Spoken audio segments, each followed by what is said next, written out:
Come on, negotiations have broken down, and we now have a war on our hands. Yeah, they couldn't wait to get a hold of each other.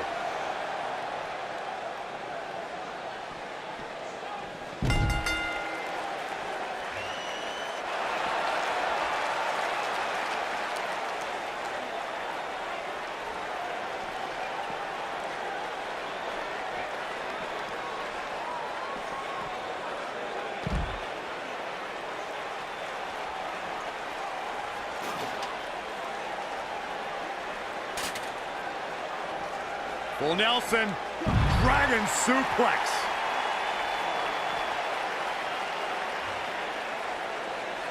Back in from the floor.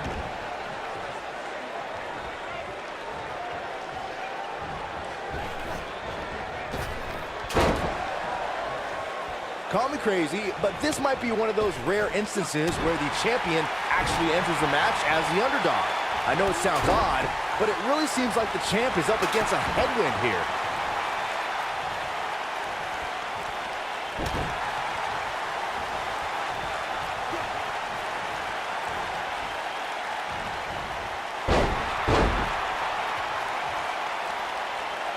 You're not crazy, Byron. The champ certainly has an uphill battle here, and while it's rare, we have seen the challenger head into the match as the heavy favorite. Bruno Sammartino challenging Stan Stasiak in 1973 immediately comes to mind, as does Diesel squaring off against Bob Backlund in 1994.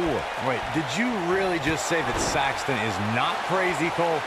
Man, just when I started to think you might be all right, you go and say something ridiculous like that.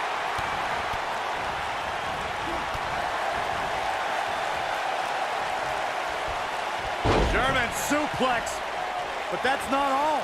Oof.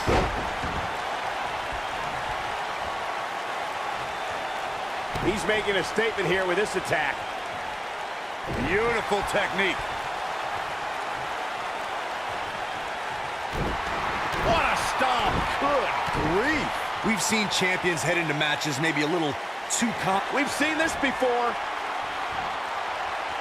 What impact. Now that's what He's got the shoulders down. Kicks out in the nick of time. That's all right, Cole. Here he goes.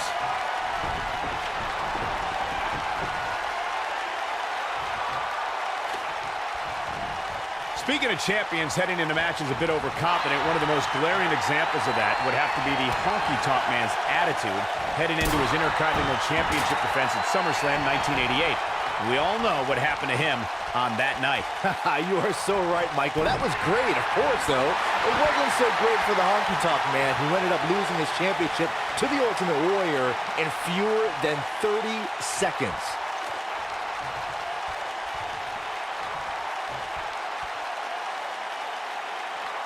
Look at this, guys. Things are looking good now. The only thing left to do is climb the ladder and leave here the winner. Oh, boy, he is rolling. Nobody controls the pace of a match quite like this guy.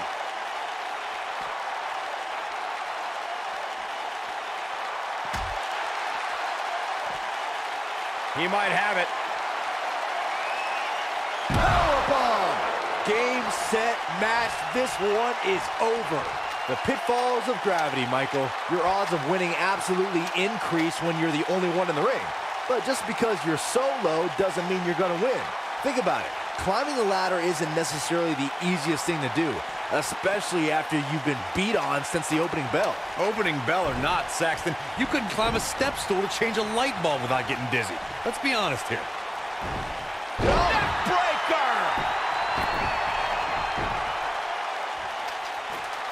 This is it, guys. There may be no bigger opening than right now. The only thing left to do is climb the ladder and win this thing. I don't like the look in his eye here, folks.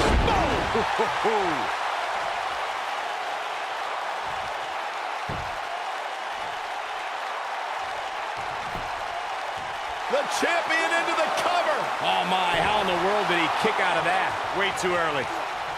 Byron, you mentioned earlier that the only thing left to do when you're the only superstar in the ring is to, quote, unquote, climb the ladder and win. But I can't help but wonder if the pressure becomes even greater when you have such a huge opening. You mean the yips, Cole? I don't know if I'd go that far. I mean, it's not like these superstars are second basemen in New York.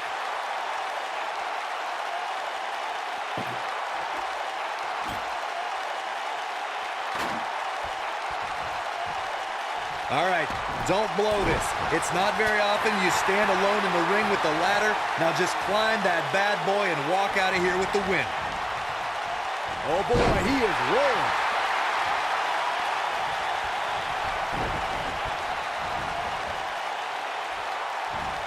Whoa, the Southern Lights suplex. You don't see that very often. Corey, you make it sound so easy, but if we're being real, it doesn't matter how many people are in the ring. Climbing that ladder is no easy task. And just when you think you're at the top and you're within inches of winning, you can bet one of your opponents will make you think otherwise. What do you think? They're not going to just sit there and let you win. I don't think so.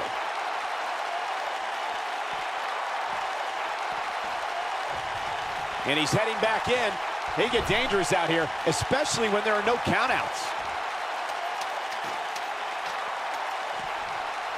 This is definitely where you want to be at this point in a ladder match. But beware, just because you're the only one in the ring, oh my God.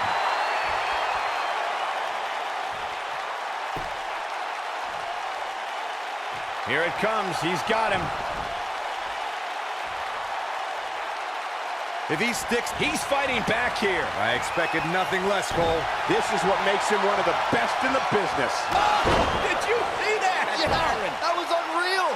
Now that's how you successfully defend your title. Dug down deep and gets the shoulder up. Not quite. The Miz, as Byron was saying earlier, was seemingly the only one in the ring capable of grabbing the Intercontinental Championship during the WrestleMania 32 ladder match, but his history will tell you he was in for a rude awakening. That's right. The Miz was just seconds away from winning that match, and he would have if it wasn't for that punk Zack Ryder.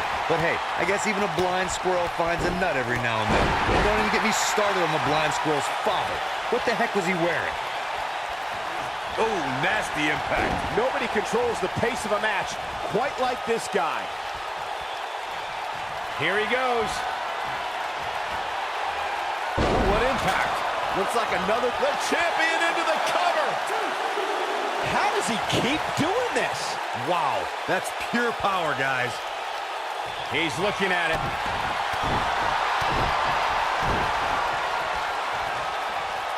Oh, did you see that? Yeah, that was unreal. Just when you thought we were going to crown a new champion. Oh, somehow. I can't believe what we're seeing here. He can't take much more. Long distance drop. That should do it. He got him there. Just look at this, Cole. Wow. Looking for all the glory here.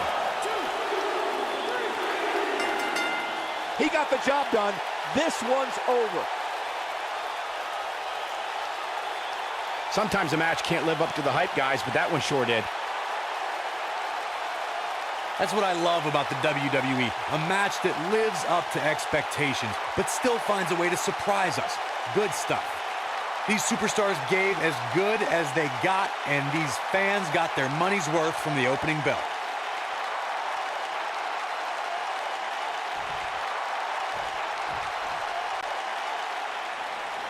Here is your winner, and still undisputed champion,